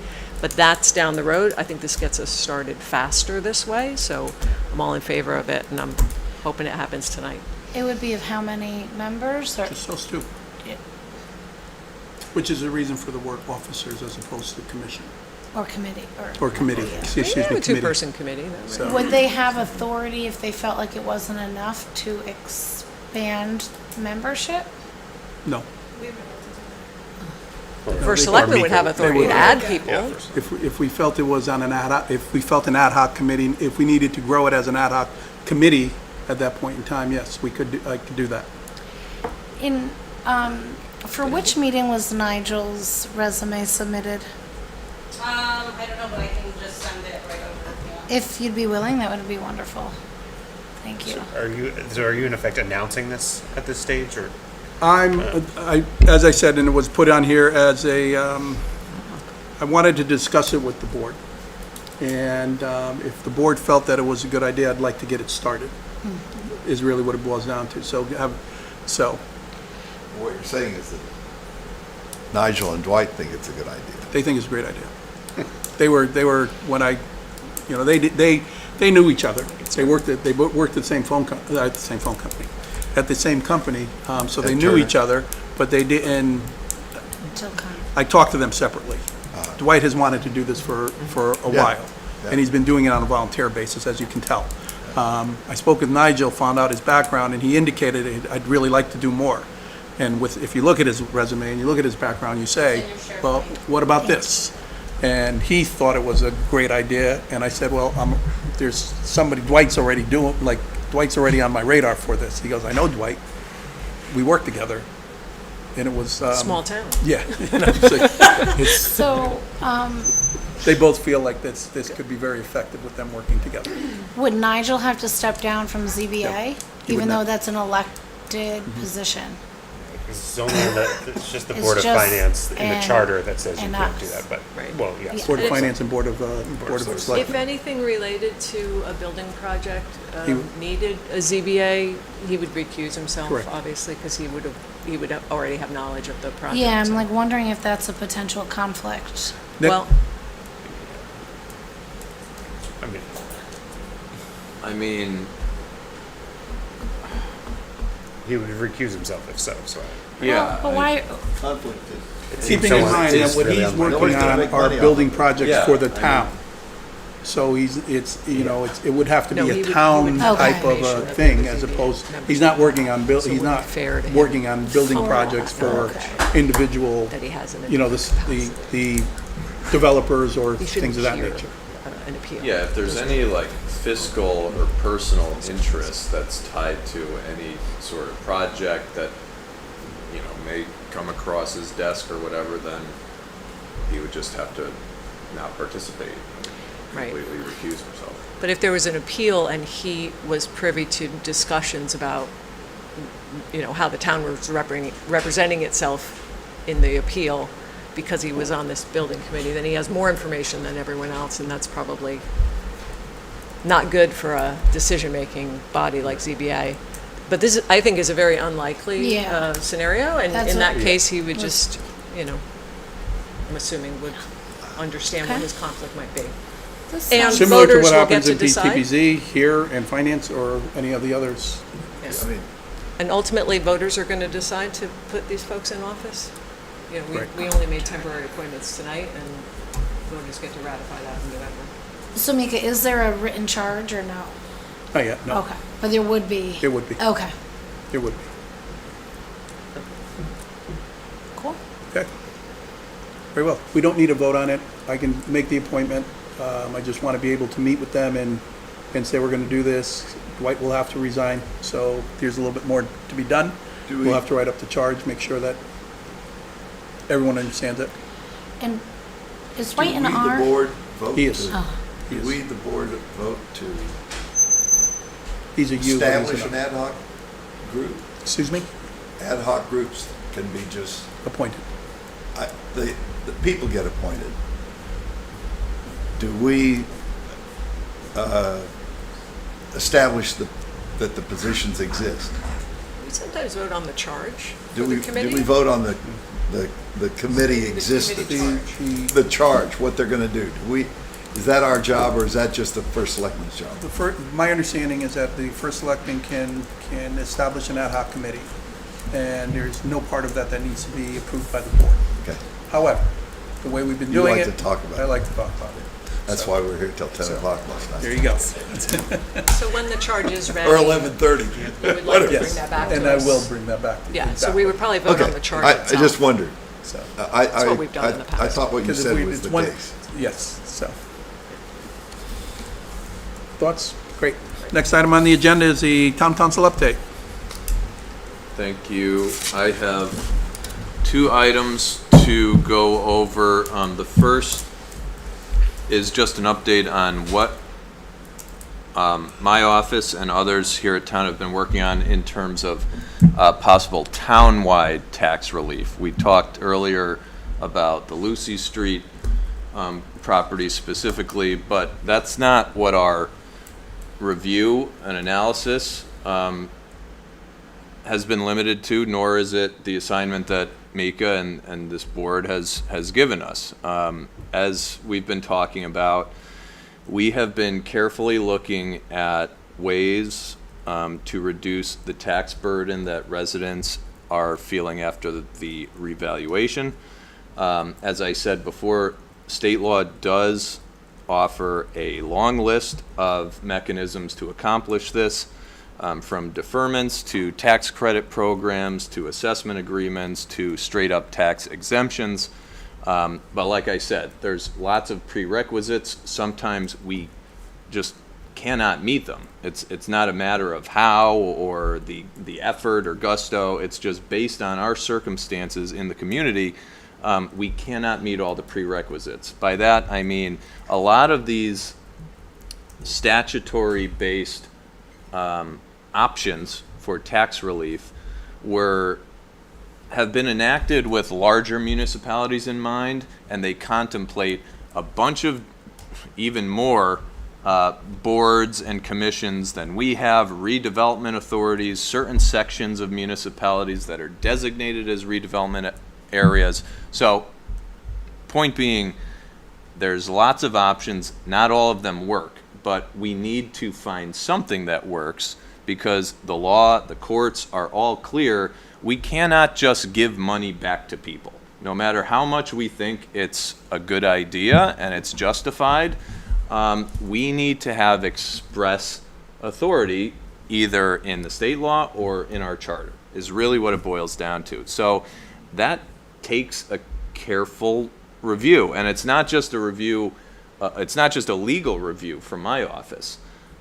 It really has to necessarily consider the fiscal impact on the town, and then the practicalities of administering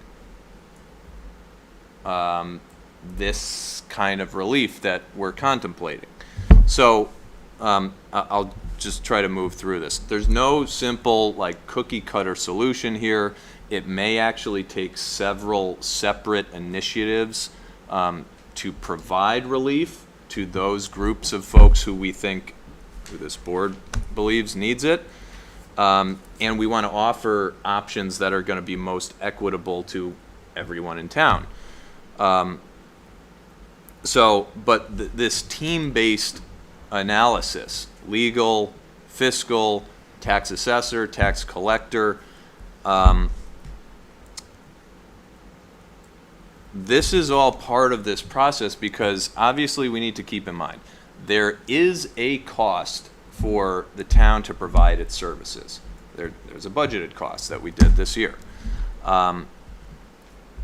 Taxes make up the vast majority of our revenue. So whenever we're talking about tax relief, reducing a portion of that tax income that's effectively earmarked to pay our bills, we've got to make those amounts up somewhere, right? And typically that would occur during the normal course of budgeting where the Board of Finance sets the mill rate, which would adjust the townwide tax rate to accommodate any sort of relief programs or initiatives that we're trying to put in place and trying to budget for. Here, obviously our budget has been set, our mill rate has been set. We want to offer relief as soon as possible, but the fact that our mill rate has been set at this point may complicate what we're able to offer right now. However, and I say may complicate because I'm not sure if we can just reopen the mill rate at this point, that the Board of Selectmen can adjust the mill rate. I mean, we're in our tax year at this point, so I am not confident that we could make mill rate adjustments, but in the past 2 years, the legislature has in a sense, recognize that municipalities have their hands tied a little bit when they encounter a situation sort of like what we're facing here after the reval, where there is a big tax burden on some individuals who really had no way to plan for it and don't really have the fiscal wherewithal to handle it. So the legislature passed some new laws that I think do pave the way for the town to be creative and craft an exemption. It's actually an exemption program in a way that serves residents who own and occupy their homes in the community. So that's sort of that class of folks, residents who own and occupy. I think we can get somewhere. We're also looking at modifying existing tax relief, tax credit programs that we already have in place through our local code of ordinances. So like the elderly tax credit program that's run through Marcia Beno's office. There's ways that we can adjust that to maybe adjust the income levels for who's eligible, maybe open that pool up some more. There's ways that we can adjust those existing programs. And then there's also other options, maybe that make more sense in sort of the commercial context, tax assessment agreements. That's what I described earlier with Warner Street. That's where you sort of fix the taxes at a certain amount for a certain period of time in order to allow for, really, these happen when there's improvements that are contemplated to a property. The owner needs a little help. We say, hey, we can give you a little bit of a break on taxes, but yeah, we want to see you make this place a lot nicer.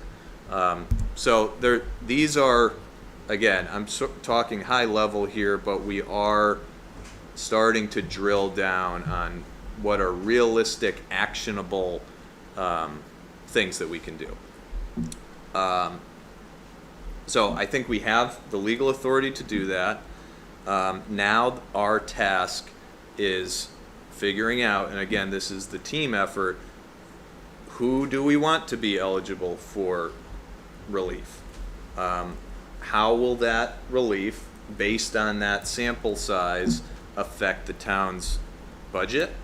How can the town fund, even this year, if we're talking about doing something this year and we can get there, how can the town fund gaps in the budget that's already been approved to accommodate what we may be able to implement this year?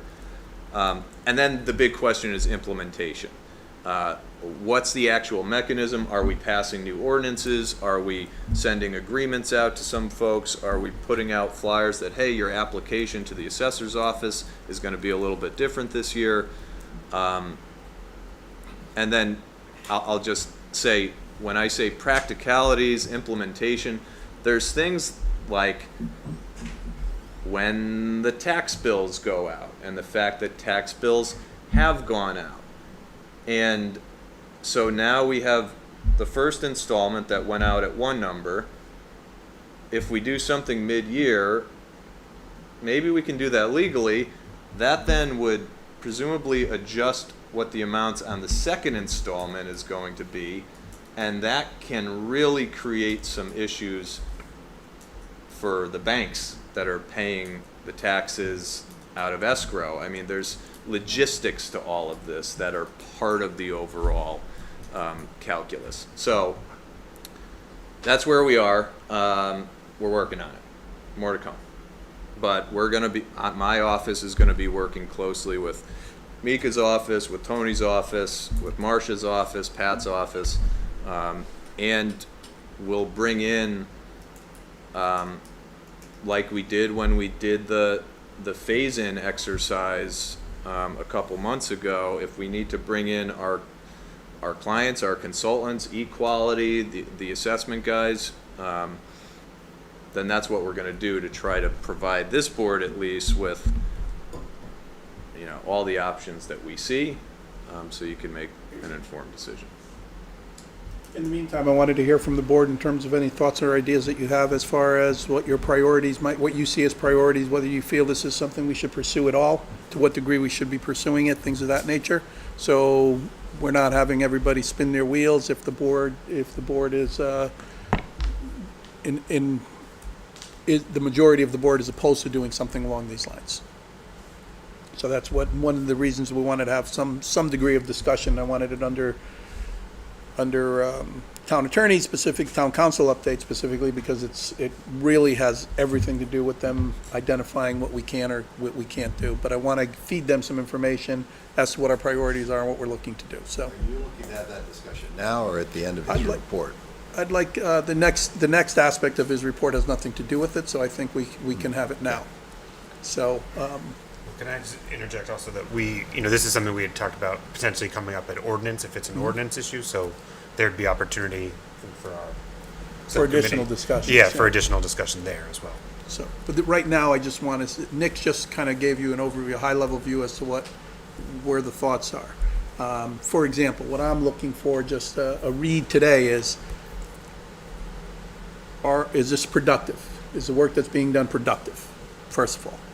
If we feel that it's productive, we can continue it along those lines. Then I'd like to get a feel for, do we want to do something to the extent of saying teachers who live and work in town are our target for some of these, as well as elderly at particular levels, as well as folks who are specifically impacted by the reval in a particular way, like over 50%, over 80%, and we want to do something along those lines. One of the things Nick references that when he first started saying that there's some creative ways that the state just passed some legislation that allows us to do, I think it's the Homestead, is that what it's called? Yes, Homestead Act. correct. So if you want to look into that, by all means, do so. But it offers us some opportunities from an exemption standpoint that I think are very doable, very feasible in terms of helping. Now, anything we do, as Nick indicated, money's got to come from somewhere. So everybody, it comes from everybody else, is basically where it comes from.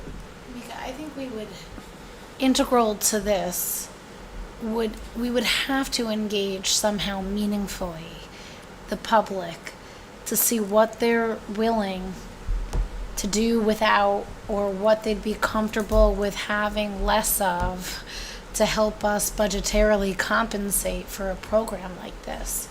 Like having the library closed 1 or 2 days a week, or because really we don't want to put ourselves in a greater financial tax hole that would almost defeat the purpose of this over the long term. So I do think this is a great thing to pursue. There are some of the comments made at our budget hearing moved me to tears in terms of the hardship some of our residents that have committed their lives to this community are facing. But we can't, like, we have to think about what it. Well, Well, it would be offset, and I believe that's what Nick was referring to, where the mill rate is already set.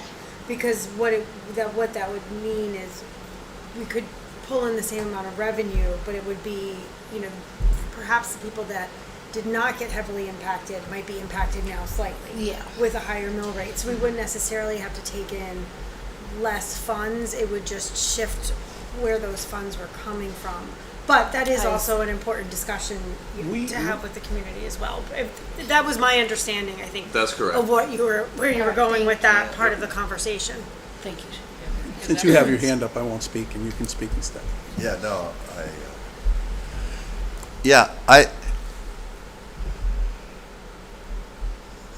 I sort of, my first reaction is just no. You asked whether we're interested. I think it is a waste of time. I think it's ridiculous to think that town members are going to weigh in on it in a meaningful way. We don't have enough, unless you want to tell the police force to take 6 months off, we don't have enough budget on any one item outside of the schools that are going to make up for any changes that we make fundamentally. And we had a meeting here with finance and the board, joint meeting. We had a possibility of phasing it in, which is a very straightforward, that was a calculable plan right there in front of us, that in our town, which is homogeneous, we are 95% single-family homes on big lots. And so all we end up doing, if we start now, the objection to the phase-in was, well, the people who are getting lower taxes, they've been paying too much in the past. They've been overbilled before, so now they get a break. Or that was one argument. Another argument was that we didn't have, it was going to be disruptive to the regular process of taxing if we meddled with it. But without some extraordinary reason, like COVID wasn't an extraordinary reason, or the recent tax assessment wasn't an extraordinary reason. So to turn around and do it now, I mean, I felt like the door was slammed in our face with that meeting, and it was slammed in our face by the leaderships of the boards that are in charge of that. And to reopen it now, I don't know why you guys are doing that. I mean, I wouldn't know why you were doing it. I think it was a waste of people's time. We'd be doing it for the same reason we would have done it before, at the time that we were We didn't do it looking. before. We didn't That have was the very time much- to do it. We didn't have very much time to do it. My viewpoint is, phasing it in would have been the least disruptive or the least picking and choosing of who you do it for, because it would have just covered the general population. The only thing that we were left as a David, recourse was the fact that the state has programs for people who can't afford it, particularly the elderly. I understand that.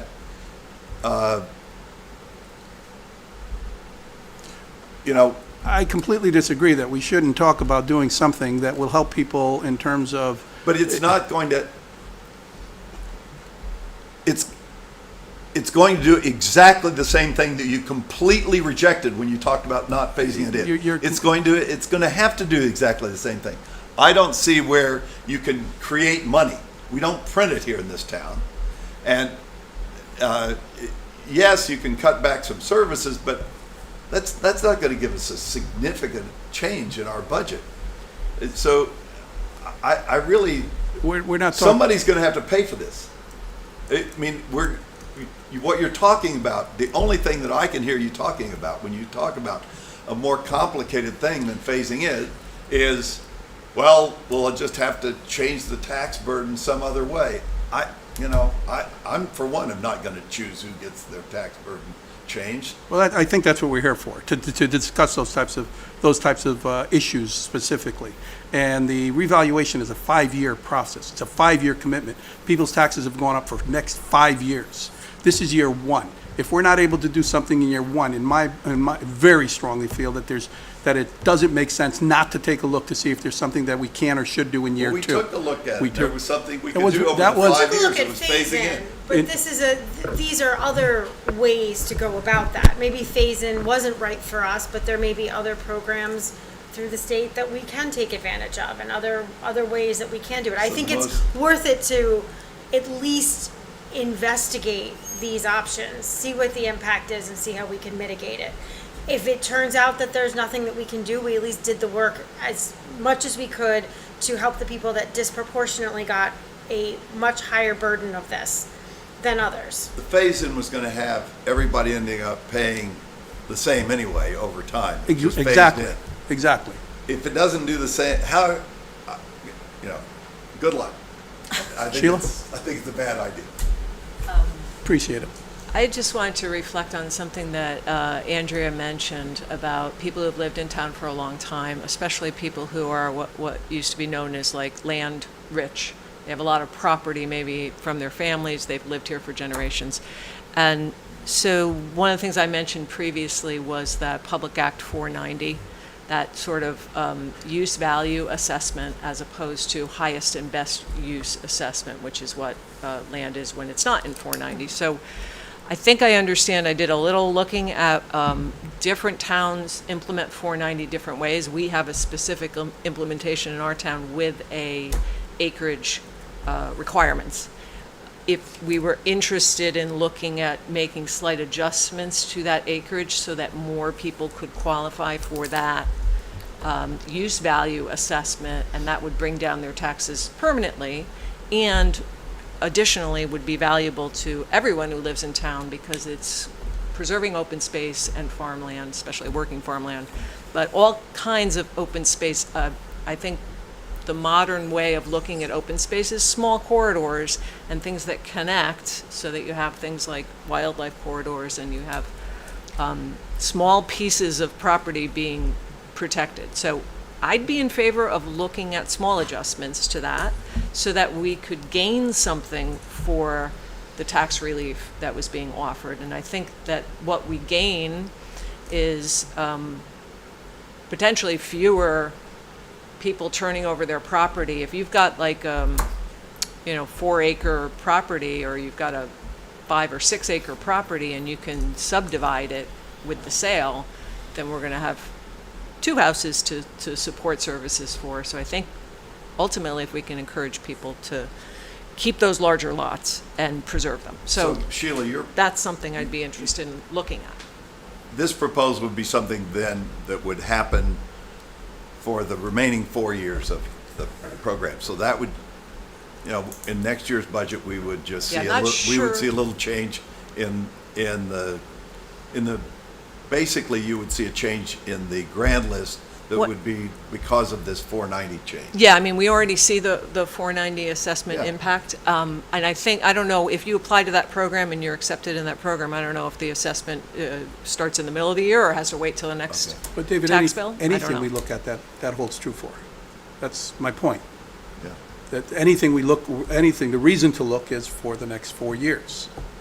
Okay. So that's. But you were talking, at the same time you were talking about relief Now, now.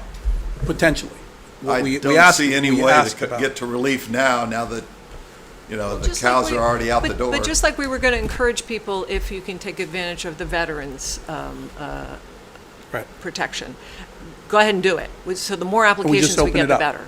Just open it up again. Right, and changing the So requirements that the in people little can take ways. advantage of programs that are already here for the next 4 years. Yes, and maybe 'Cause, I mean, more land The door's already qualifies. shut on this year, I think. It doesn't necessarily have to be shut based on Nick and the impact as far as up until the conversation we just had. Yeah. It wasn't shut. I Right. think the implication of changing the mill rate for everyone at this point in time indicates that we're better off looking at developing something for the next fiscal year. So, but anything we do would be anything is for the next fiscal year. Part of the Homestead Act, and keep me honest on this, but for example, we had our assessments, everybody has their assessments, and consider if we opted and we had the ability to say, okay, everybody had their assessments, but we're gonna decide that we're going to opt for everyone to take $50,000 off their assessment. If your assessment is at $1 million, Yeah. it's not a big deal. Yeah. If your No. assessment is at $350,000, it's a big deal. I get So, it. so I get that it. type of thing is potentially there for us to do something with For the next 4 years. for the next 4 years, I'm exactly. sorry that I thought you were talking about now, and I thought that door was what we shut when we were having the discussion about the phase-in, Right. which I have a hard time imagining that there's anything that we really can do for this year. I was hopeful, but I think the impact is such that it doesn't look good. I think we, as a board, should look at all those things moving forward because, as you said, the assessment, I think probably the day after the assessment was done, housing values started to drop again. Because I can't imagine that what they came up with in some cases is ever really going to be that high in the following 5 years. So if we were to assess again next year, we might get a very different result. We're not due for an assessment next Well, year. I'm glad you're back and part of the conversation, because that's exactly what we're looking at doing. Well, So I appreciate it. I misunderstood thinking that we were talking about this year, and my mind was exploding, so.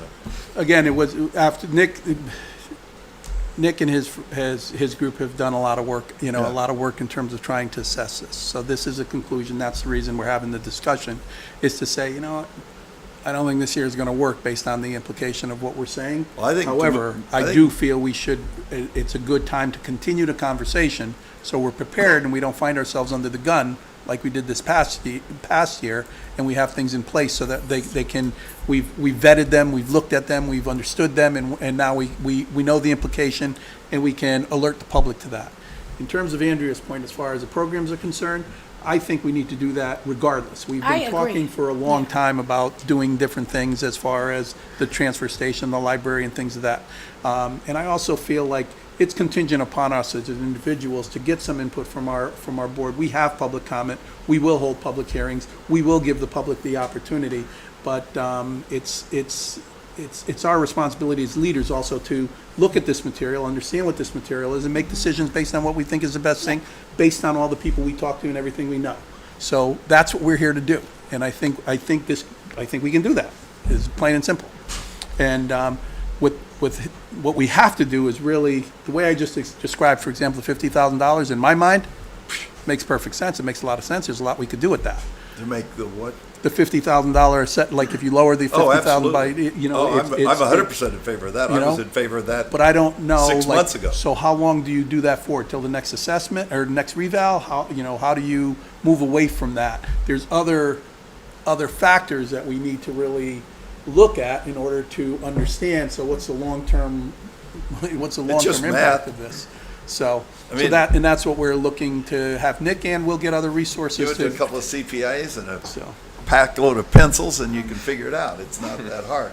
Mika, to Sheila's thought about PA 490 open space, to my understanding, all the PA 490 classifications, including open space, require a zoning exclusion. So there's a residence, for me, I own 1.67 acres. I'm in a zone at 1.5. I would only get a tax break on 0.17 acre, which very often wouldn't qualify. But not here, because we have a minimum. So our it's a 3 acre minimum, so you have to But have you still have to 4.5. exclude, yeah, so you Right. would need 4.5 if you're zoned in That's 1.5. what we currently have, so my suggestion is why don't we move that number? Other towns have different numbers. Yeah. So it's not, so it would be what, Yeah, we if would you've only need to got consider, I 0.17. think, Yeah. that impact. Small I really like changes. that idea. It's small changes, but it might actually, if we're looking to target people that we believe need relief, I do think that there are some families in town who've lived here for generations. Yeah. So the property's paid for, they don't have mortgages, they don't have to worry I'd about be their mortgage escrows, curious- but they are having a hard time. I'd be paying curious the to property get tax. some data from this tax assessment, like on what the average lot size, is that something we could get? I mean, we would have to kind of, in order to understand what the impact would be, in order to model that, you'd have to take a look at, well, who could possibly apply? Yeah. And then what percent do we think would apply? And then what does that mean in dollars and cents? That's just the modeling piece, which we had those experts with their spreadsheets Yeah. that time. So I'd like to see it modeled. I don't know what it would mean. The other thing I was going to mention is that we did have the famous pink tax bill that came out mid-year when we had the Amity deficit. So the famous pink tax bill, as Karen can remember, people got new bills in January because we passed a referendum in December that said you had to pay. Yeah. So It it's can't been be done. I'm not suggesting we do it because I remember there's a little bit of hubbub. But yeah, I think I agree that it's not a good idea to roll it out mid-year when we could be discussing it in the budget process. Because again, I think we have to go back to that question of we're holding down all costs. If we wanted to introduce this additional relief targeted at some people, what are the cuts we would have to make in the budget in order to not raise everybody's taxes, right? If we think that our targeted relief has a value of $500,000 total, how do we find a $500,000 reduction in spending? And you know, we mentioned the schools. Some school districts do things like they end up with 2 bus runs, and it somehow saves money with busing. I'm not sure how that works, but, and that's the kind of thing you float in front of the public to say, are we willing to do that, or is that not worth it? There's some feedback. That is the strategy we'll be using going forward as far as the next budget cycle is concerned. Yeah. It's more going to be, okay, here's the different things we're paying for. What do we want to keep? Don't we want to keep? As opposed to making recommendations on what to cut. It'll be like, okay, here it is. Let's figure it out.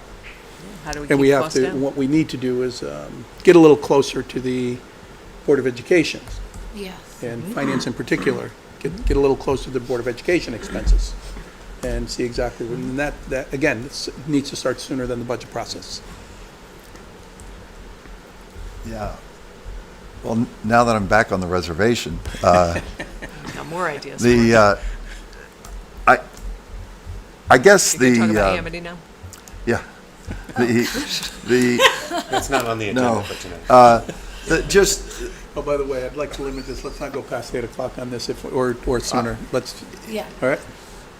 On town council? On this topic. Yeah. On this Oh, topic? sure. Oh, okay, sorry. I'm not, Alice wants to be the whole meeting. I'm not certain that, I mean, I haven't looked at really much of, we haven't, not all the tax bills have gone out, or I think maybe some have, but I don't know. They're just starting to go out, you're right. Just starting to go out, and so I don't think we've heard from a lot of people yet, but I know that it was very different than what people expect. They expect when our taxes go up 5%, when our budget goes up 5%, that's kind of what their taxes are going to go up, and we're going to have some real outliers on that. So I do think that is a matter of perhaps, to your suggestion of setting a line somewhere there's a line in the sand where we can set the first X amount of money is just forgiven off of everybody's tax, which is a much larger percentage for some of those houses that went up disproportionately because they were more inexpensive, and that's the level of housing which is clearly under pressure in this market. Everybody's looking for lower entrance level housing, and it's pushed those prices way up out of sight, which makes it unaffordable for everybody, but it also makes it unaffordable for the people who live there now because their taxes just doubled. And that's kind of crazy for them. So I think there is a mathematical way to simply get to the point where we're not totally punishing the other people who aren't in that circumstance. And in this case, it's probably the people who can most afford to pay, who, as you said, if you get $100,000 off of the value of your home, that's not a very large percentage on $1 million house, but it's a big percentage on a smaller value house. And that line is going to adjust, perhaps. You guys can look at who's getting the biggest. We have, Crush up. and we will factor that in.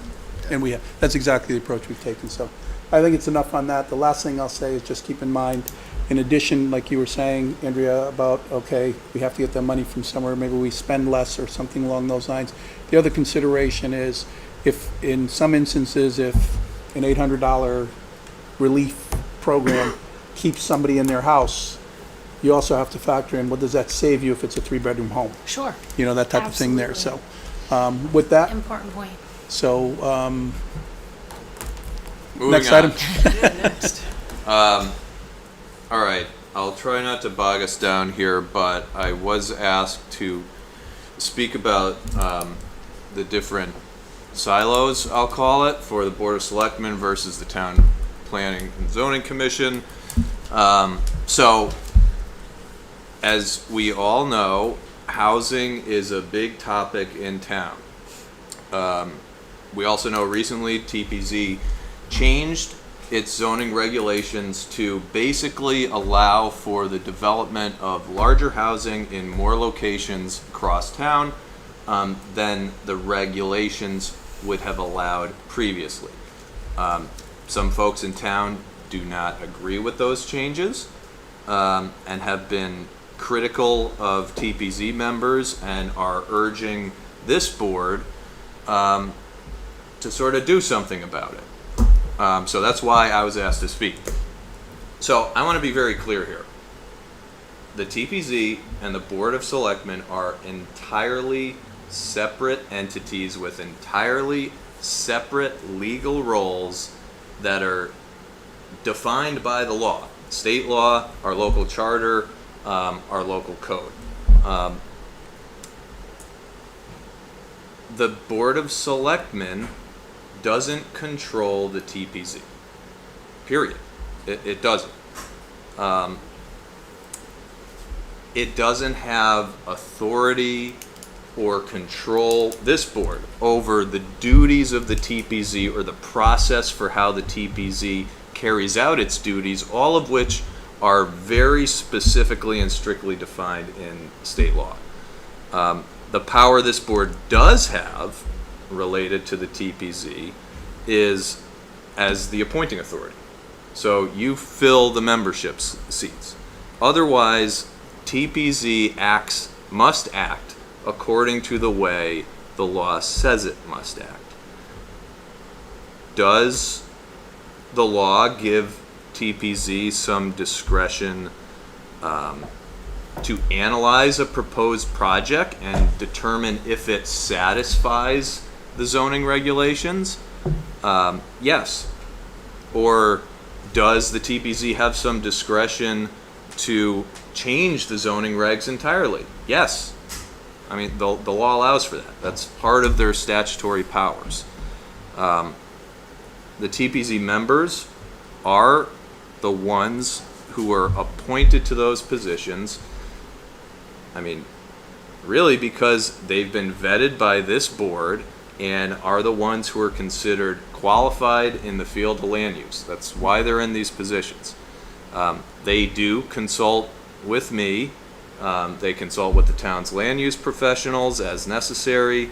They stay up to date on their mandated training and education. They follow their statutory process. I know this and can say this because I've inquired. So some may still ask, well, shouldn't you Board of Selectmen members at least voice your opinions to the TPZ on a project or something like that? No, I don't think so. I've been doing this sort of work for 15 years now. My colleagues for a lot longer. None of us see the Board of Finance or Board of Selectmen showing up at TPZ meetings and saying, "Hey, I don't think this is a good idea," or "Hey, I think this is a good idea." It's not because we just don't think that's a good idea. There's reasons I'll touch on in a second, but really, just from an experiential perspective, the only time I have literally ever seen a Board of Selectmen member, really, in my experience, it's only been the first selectman, and that has been appearing at a TPZ meeting to offer support for something like an 824 review at the town's initiative that the town is supporting as some proposed improvement on town property. So I am not recommending that any members of these boards insert their opinions into the TPZ process, whether that means showing up at a meeting and making your voice known or sending emails while the record's open. It's really different lanes here, and I understand the concerns, but the law is set up this way for a reason. And you would think, well, isn't there supposed to be checks and balances? There's a flip side to that. It's called conflict, it's called bias, it's called predetermination. That if these types of interactions happen, it really gives rise to the potential of much higher risk for legal challenges, to decisions of not only the TPZ, but potentially decisions that the Board of Selectmen make that may be tangentially related to something that's on a TPZ agenda. I do not want us to go there. So that's, why we have consistently not recommended that sort of interactions between the selectmen and the TPZ. I'm almost done here, but I got to throw a couple more things out there. I mean, I mentioned our laws are set up this way for a reason. Our own charter, 8-5, says it sets clear limits on what you, as selectmen, the roles that you may serve in town.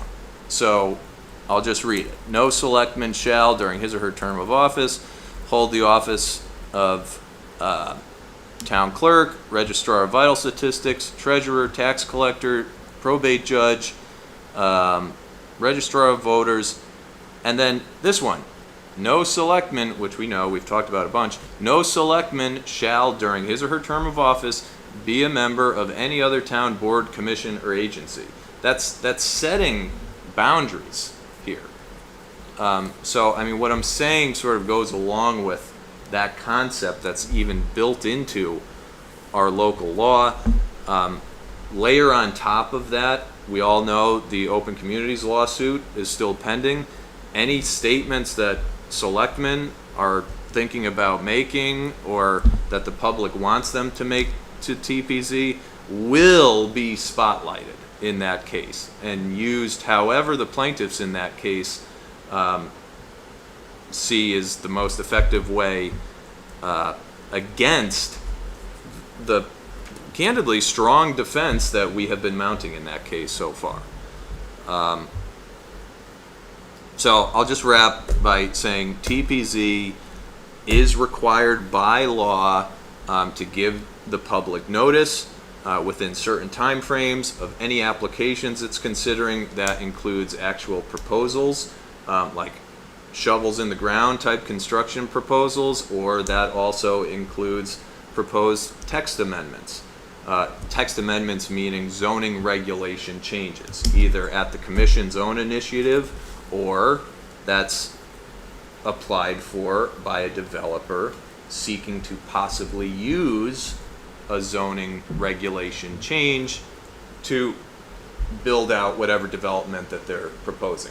By the way, that is not a foreign concept. I mean, text amendments are constantly proposed in every other one of my other towns. I mean, it's normal course of business. So I know it's a little unusual that we saw this come in back in December here, but there's not a lot of housing development going on in town because there's not a lot of available land with the connections we need, and so it's not necessarily economically feasible for development. That's why we don't see a lot of this going on. So I'll just say that to say that. I mean, that's the statutory mechanism for the public to be aware of what TPZ is doing. The public notices, I mean, the event calendar on our website is about all that this board, the town as a whole, the other town agencies, that's really all they do. Everything else is on TPZ to give notice, to put their application materials online, to make them available to any members of the public, and to allow the public to come and speak at public hearings. That's literally what public hearings are for. TPZ has a job to do. It was created and appointed for that purpose, and based on everything I've seen, that I've looked into, that comments that I've heard, I, as the town attorney, am confident that TPZ is acting in accordance with the law. So I hope that answers the question. That's my take. Thank you. Thank you. I think that was very clear. But I want to just add, this was implied, but though we won't go to a TPZ meeting, or we're advised not to, we also shouldn't be having a discussion about a TPZ issue here at this as part of our agenda. Yeah, I mean, because it's not under your purview ultimately. Things like the POCD, maybe there's some, you guys touch that, the strategic plan, yes. there are some things that you do that does implicate zoning, does implicate land use in town. But for purposes of the applications that are submitted to and being processed by TPZ, I would stay away from that. So I have a question. So you made it very clear that the Board of Selectmen should not be going in front of TPZ offering opinions on open subjects that they're dealing with. I guess I have a question about other boards and commissions that report to the Board of Selectmen, that are advisory to the Board of Selectmen, which is, so not Board of Education or anything like that. I would guess Board of Education, they don't advise the Board of Selectmen, but let's say Conservation Commission, which advises the Board of Selectmen. Because they're advisory to the Board of Selectmen, how does that change the way in which their information can flow to TPZ? It can't go through us to TPZ, right? You're saying that the Board of Selectmen should not be putting information in front of TPZ, right? So can Conservation do it, or no? Because they advise Like, us. if conservation has I mean, let's just put it out there. In this Right. hypothetical, if conservation, okay, there's a pending application for some development with TPZ in Right. town. Might impact resources that they're keeping track of for us. They're advising the Board of Selectmen about natural resources. Do they also advise TPZ, or how does that work? There are some statutory requirements that would implicate the Conservation Commission directly, or Right. the Inland Wetlands Commission directly, or certain applications before TPZ that require they obtain comment directly from those departments. And there's law that governs that. Correct. Okay. Yeah. But what about CUPOP, housing, human services, those that don't have anything in statute that says that's part of their job? Maybe housing does, I don't know, but let's say human services. Maybe there's nothing in statute for human services to provide information about what the impacts might be on humans of this particular application. Can they advise, or should they also not, because human services, again, is advisory to the Board of Selectmen? Can Human Services somehow get the message across to TPZ directly? Or testify. I mean, if CUPOP wanted to present testimony in a public hearing, is that also similar to us, or? It is similar. Okay. For a lot of the same reasons. However, sorry, I'm just pausing for a minute to try to think of how something like that would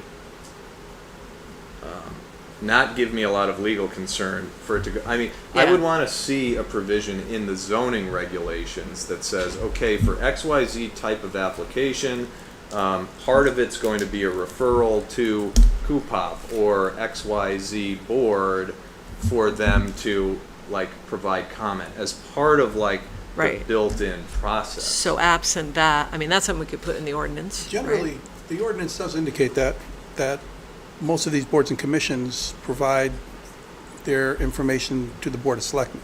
Right, It doesn't specify the town planning and zoning. right. So I'm not sure that. I I think don't- conservation does have state statutory obligations to a TPZ. Correct. Yeah, as But far I- as I like, think the can, others do. can an ad hoc, I mean, I'm never going to endorse any board or commission, whether it's an ad hoc or not, making comments to you, and then this board somehow getting those comments over to TPZ. But I understand, I think, the question, which is, okay, if an ad hoc like CUPOP has what may be relevant comments on a proposed application, how do they get the message to TPZ without getting into this same sort of bias, predetermination, conflict thing that I'm cautioning you folks against? I don't know, I don't have an answer Is right our- now And to does that. housing also fall into that? Because housing, Yeah, it would. our housing has a little bit of a unique thing because we have overlapping members of TPZ and housing, so that maybe is unique. I mean, the Is Chris Sullivan also a means by which the zoning officer, by her staff position, a means by which that can happen? the communicating, flow of communicating. information, I mean, again, if it's built into the process that's set out in the regulations, yes, she would, but that's not what we have. I mean, this is sort of an inherent, I don't know if problem's the right word, but that these ad hocs who are doing arguably work that is useful and coming up with Oh, useful input. Absolutely, yeah. I mean, they're only created by this mechanism in our code, which has, you know, again, I go back to everything we do has to have some like source in the law. So our charter says we can create by ordinance ad hocs. So we do that. But there's no other statute that comes into play as to how that group does its job, who it reports to. So what we're limited with is what we say in the ordinance provision or charge or whatever it is. Yep. And really, these are set up as reporting to you, the board. So I can comfortably say this board is in a position to receive any of that input and use it in a manner that's consistent with your authority. Right. So with regard to anything that TPZ is doing, it's really the plan of conservation and development that we have a more explicit role in as the Board of Selectmen, and therefore all those advisory groups should be also advising us. And then I was going to ask you about public hearings for the POCD, but I don't know if that's the right time to do that. My understanding is that we're going to have a public hearing at the Board of Selectmen level, but does TPZ also have a public hearing? Yes, I believe they do. At the end of their process, they And I'm definitely talking just about the POCD, right? So not a pending application, just the POCD itself. do. At the end Then of the- it's a different thing, people can comment, right? It's a plan of conservation, right? So you're definitely going to have conservation issues. Yeah, yeah, I agree with that. It's Okay. in a different. So maybe that's our only role. I am most concerned about inserting ourselves into what I'll call private applications to TPZ. I mean, the POCD is, it's our living document. And Right. so I think that changes. That's the proper place for that input, and private applications, not proper. I think That that's sounds- right. That's what I hear you say. You got it. Okay, thank you. So I do understand exactly the separation. It's pretty much what I was given to understand before, but with a much more detailed and legal explanation for it. So thank you. But as Sheila's point, when you get into agents of the board in other commissions, it does sound like we've said at some times that we think certain commissions should have an interaction and a presence with TPZ, even though statutorily there is no basis for that. And that maybe that's a bad idea because they are working for the board in their other capacity. So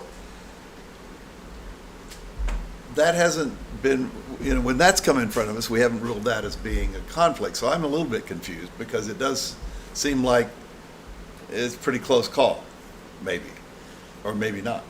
I'm more comfortable where we have an actual charge or code provision that says what you're saying, David, which Yeah. is, okay, this board is set up for this reason, and they're going to report to the Board of Selectmen and TPZ with their annual report, whatever that means. I think there, at the very least, we've had an intentional assessment and legally have created a mechanism I for see. that to occur. My main point here is that doesn't exist. That path, that connection, doesn't exist between the Board of Selectmen and the TPC. Right. Yeah, we're pretty much, Okay. Thank you, Nick. You're welcome. thanks. Next item on the agenda is the ordinance committee update and discussion. We do not have an update. We have not met, but we will be meeting on Friday. Thank you. Wait, but while we're on this agenda item, I did want to discuss something related to the ordinance Please. committee, specifically developing a tree ordinance. I know, We, yeah. we did raise that with the ordinance committee specifically. We've Oh. also talked to legal counsel about getting some information in regards to that as well. Okay, So- so could you give me an update on what was, We haven't met. met. So far, Oh. we've got, He was on. Yes. I Yeah. understand you did just say that, Yeah. but, The update Okay. It is, was on an agenda many months ago. okay, a As tree ordinance? Yes, Oh, as a okay. very initial discussion. It Okay. did not advance. We've had other things. Sure, It's I know on you've our- had a lot on it's your our- plate. It's on our next agenda item. I'd be happy to. To consider Yes, developing one? yes. Okay, and we've asked town council to look at other towns that they work with to see if there's something there that they might be able to offer Great. us along those lines. if not a conflict of interest with my profession, I'd be happy to help as well, Appreciate that. yeah. Can I ask a question? A tree ordinance, is that similar to what the Conservation Commission was working on? Or is it a different? I don't, We will come back to you when we have something. that's a good So- question. So they spent a year and a half looking at tree ordinances, and I thought they had a recommendation. They never brought it to us. Okay. But it should go to ordinance, Yeah, not it the Board of should, Selectmen. it should How's go to that? ordinance if they have it. Conservation, if you're Right. listening. No, that's a good point. We'll reach out, I Allison, hope if you it's could the make same a note for us to reach out to Conservation and ask if they've got any material related to tree ordinance that they can I'll have that on my notes. prove. One thing I'll add for your consideration, and maybe Nick, if you care, is that in a lot of tree ordinances I've seen, there's, it defines the role of a tree warden, and part of that definition includes, like for developments, like Toll Brothers, for example, where the tree warden has a say in what is being planted, because ultimately, a lot of the care of the trees lands on the town, and theoretically, the tree warden would have an inventory, I know we don't, and can help inform how to diversify our tree canopy, etc. So that's something that I think is particularly relevant and in So our plans for, Can I- and, yeah. just ask the difference between an ordinance, which the Board of Selectmen would consider, and regulations, which now are in TPZ territory. Because when you mentioned like the Toll Brothers, when they were looking at that plan, there was a discussion and it was controlled by TPZ. Oh, And they interesting. have tree regulations, so can you have an ordinance and regulations? Or you'd have to Yes. watch how they, You can. okay. So, yeah, the zoning regulation. Because we're right back into the conversation we just got out of, which is how do we interact with I TPZ? mean, Yeah. the zoning reg Sorry. brings it under TPZ's purview as part of a special permit application. I mean, I've seen this built into zoning regulations, more often inland wetland regulations. Rare still, but it's built in under the context that, okay, if you're just clear cutting these trees, it's creating all this erosion and runoff that's then affecting neighboring properties and bad for the environment, and we want to consider that all as part of our assessment. Then I have seen separate ordinances that are more, like Andrea's suggesting, that are more specific to the town tree warden, whose authority under state law doesn't really extend to private property, but in these sort of creative ways that we're seeing start to be implemented, we're at least testing the waters on expanding that some, and I mean, Andrea made the argument. I mean, it's, the town does, at least for developments where the rights of way and sidewalks and stuff are getting turned over to the town. Ultimately, the town's going to be responsible for upkeep of these resources, and so shouldn't we have a say in it? Interesting, but different ways to tackle, maybe even different problems. So, More to discover, I guess. What I heard you say is maybe the ordinance has a different scope relative to the regulations. yeah, And should be developed in consideration of the regulations. I think so, yeah. Well, cool, I look forward Okay. to more on that. Thank you, Steve. Next item on the agenda is a town planner discussion, and it's more a notification to everyone that as to in terms of the process that we're following. We did notify Goldman and York that we will not be re-signing with them for the next year. And I have been working with coincidentally, with SCROG in regards to resources, town planning type resources. It's kind of a fortunate situation that SCROG was in the process of identifying town planning and zoning type resources that they vet, so that, and we can like we do with other engineering and with other resources through SCROG, we can buy off of their having vetted certain vendors, similar to how we do with the state. And we can avoid the bid process, an RFP process or a bid process by doing that. They had about eight organizations that they have approved and are in the process of approving. I just learned about them today. 3 of them, SCROG was good enough, knowing the situation that we were in, me having told them, that they identified 3 that could provide services similar to what we were getting with our previous town planner organization. So Tony and myself will be looking at those, and Karen will be looking at those to see if we go out to bid against all 3 of them, or if there's a reason that we should be doing business with any one of them. But obviously, I'll bring that to the board once that comes to fruition. But wanted you to know where we stood on that. Mika, thank you. I feel heard, so I just appreciate that.